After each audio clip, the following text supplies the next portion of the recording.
Hi, in this video we're going to talk about data layers and how you can use them to optimize loading and unloading of the assets in your level. So in Unreal Engine 5 you have world partition, which is kind of a large scale way to load big chunks of your level, and it's kind of automatically managed by Unreal. You can change some properties, but in general you just have these chunks. There is objects existing in those chunks or assets, and then Unreal loads and loads in depending on your distance basically. But data layers are more granular, where you have a bit more control about how and when you want to show group of assets basically. And for data layers to work, what you need to have is world partition working. So we're not going to do that in this video. I'm not going to show you how to enable world partition. You have a bunch of guides and tutorials for that. You have like a way in here. I think you can also right click and convert it, stuff like that, but you're not going to cover that. That's kind of separate thing than this. And after you do that, you're going to have data layers, and you can go to window and then find it in here. After you have that, what you can do is right click in the content browser and then create a data layer. So we can do maybe example 1. After you create it, you can double click to open it up, and you have few options in here. First is what type of the data layer it is it runtime or editor? And this basically means is, do you want to change the state of this group of objects while you're playing the game, or is this just a utility for the editor? So example might be if you want only editor only, is just for your organization. So you might have groups of assets that you just want to show or hide, so you kind of see better what's happening in your level. And then runtime is something that is going to give you an option to unload, load, or activate the objects. Now there is actor filters and some other stuff for debug, but we don't kind of care about this. And now that we have this example, let's put it in the level and let's click on it. And now we have this option in here, which is initial runtime state. So this basically means when I press play, our objects that are grouped in here, are they going to be unloaded, loaded, or activated? Unloaded basically means they are not even in the memory. Loaded means they're loaded into memory, so you can more easily show them and activate them. And then activate basically means you start to actually run logic, blueprints, stuff like that. They become visible and all the other stuff. So just to quickly show you how that looks like. So I'm gonna take a cube, I'm gonna put it in here. So I'm gonna right click on my data layer, and you have a bunch of options in here. It seems like there is a bunch of stuff, but every option is pretty simple. So we can add selected actor to the layer, and if I press play, we can see how we cannot see the actor.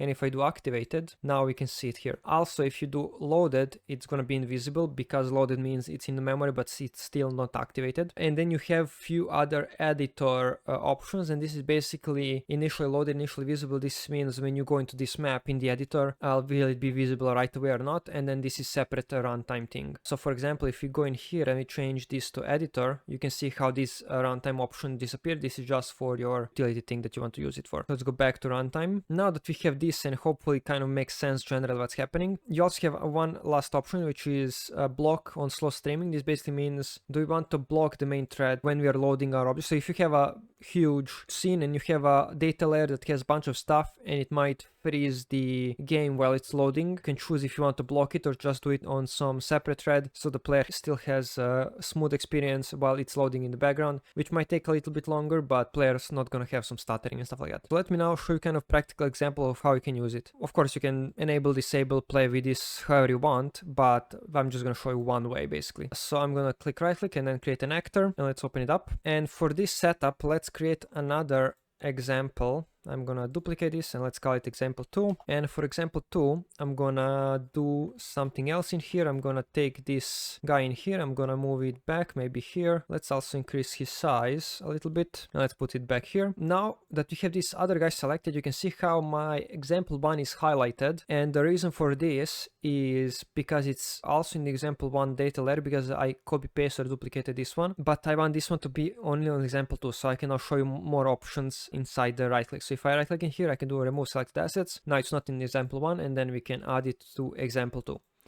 Now in here you have bunch more stuff, and one of the important one is create new private layer. So private layers in here are mainly for your, similar how you have the data layer to be runtime or editor. So private data layers are just in the editor, and you also don't have to create a separate asset for them. You can just kind of create it locally in here. So that might be useful for a few things. Then you have make current data layer. So this basically means if I want to edit my scene, do some stuff, maybe add new objects, maybe I want want automatically everything to go into, let's say, example 2, I can do this make current data layer, and you can see now it's green. So everything I do now is going to automatically go to this data layer. But if I clear it up, then we are kind of working the main level, and when we add new stuff, it's not going to automatically jump into one of the data layers. And I think in general that's about it. You can also browse assets, stuff like that, but in general that's kind of what main options do there. Okay, so I created my level streamer. Let's say this is going to be an object where we overlap with it as a player, and then something happens. So what I'm going to do here is first add a collider. So let's do box collision. That should be fine. Now I'm just going to make this actor to be a bit more general. So I'm going to create some arrays with lists of data layers that you can load and unload when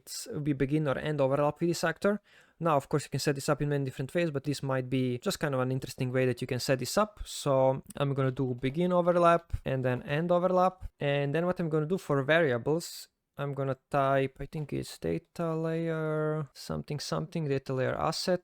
Let's compile, save. This should be fine. I'm going to name this activate begin. So when we begin overlap, what are all of the data layers that we want to activate? And I'm going to create an array from this. Let's compile. And I'm also going to expose it here. And I'm going to duplicate this and name it activate end. And the reason I made this is now if we take this level streamer and put it in the level, we can click plus in here. And now we have activate begin. For example, when we first collide with this object, we are going to enable this data layer. And then when we stop overlapping with this object, we're gonna show the example 2 basically. Now you probably would need more of these groups for begin, load, unload, or activate, load, unload, and then same thing for the end. But just as an example, I'm just gonna show 2 of these. And then what we can do is begin actor overlap. We can just take this for each loop, and we're gonna go through all the things that we need to enable. And now we need to type data layer, because now we need to access all of our levels data layers. So we're going to do this. We can also access it just for optimization purposes. We can jump this before, so we don't have to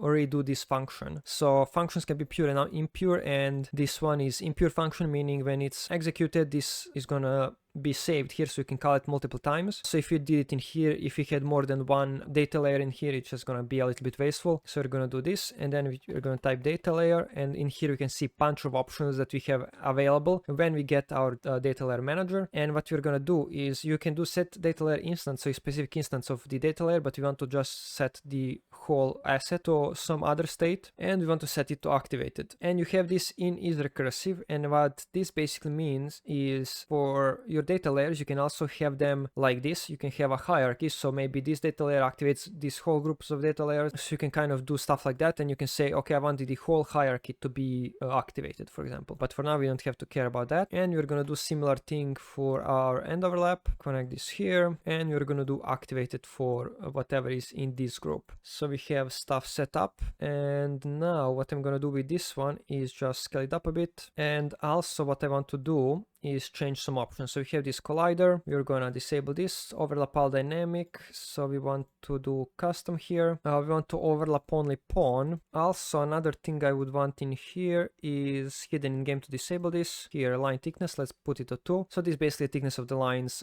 for the cube, so we can see it more easily. Okay, so now we can see the lines when you press play. And now what we can do is go inside of the cube, and we have the first example 1 data layer enabled. And if I go outside of this cube, we have the other data layer enabled. Now let's say when we actually go out of this box, we want our layer 1 to disable. What we can do is, for example, let's duplicate this. We are going to do unload end, and let's go in here. Now this is not organized the best, but I'm just going to copy paste stuff for the sake of time, and we can do a little sequence in here. And now what we can do is unload end, and we can unload here, and of course we need to connect stuff, so let's do this. And now what we can do is when we end the overlap, we are going to unload our first example 1, so we can do this, press play.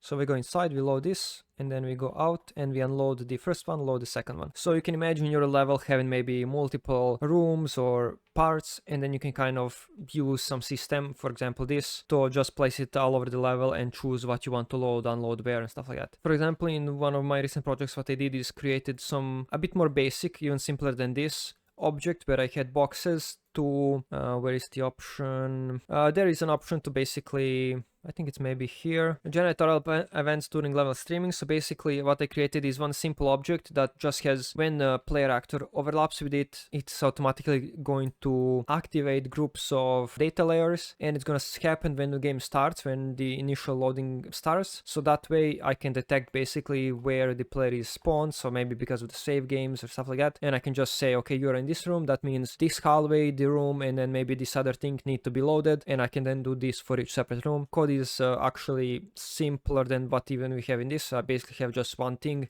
which is begin overlap, but I'm using basically to generate overlap events initially, even when the player is just spawned basically. So yeah, hopefully this helps you use this tool. It's pretty useful, and I think also, I'm not sure if it already came, but I think there is also some development happening in the external data layers, which I think works with game feature plugin. So I haven't tested if it's already here, but yeah, that's also going to be coming. But yeah, that's about it.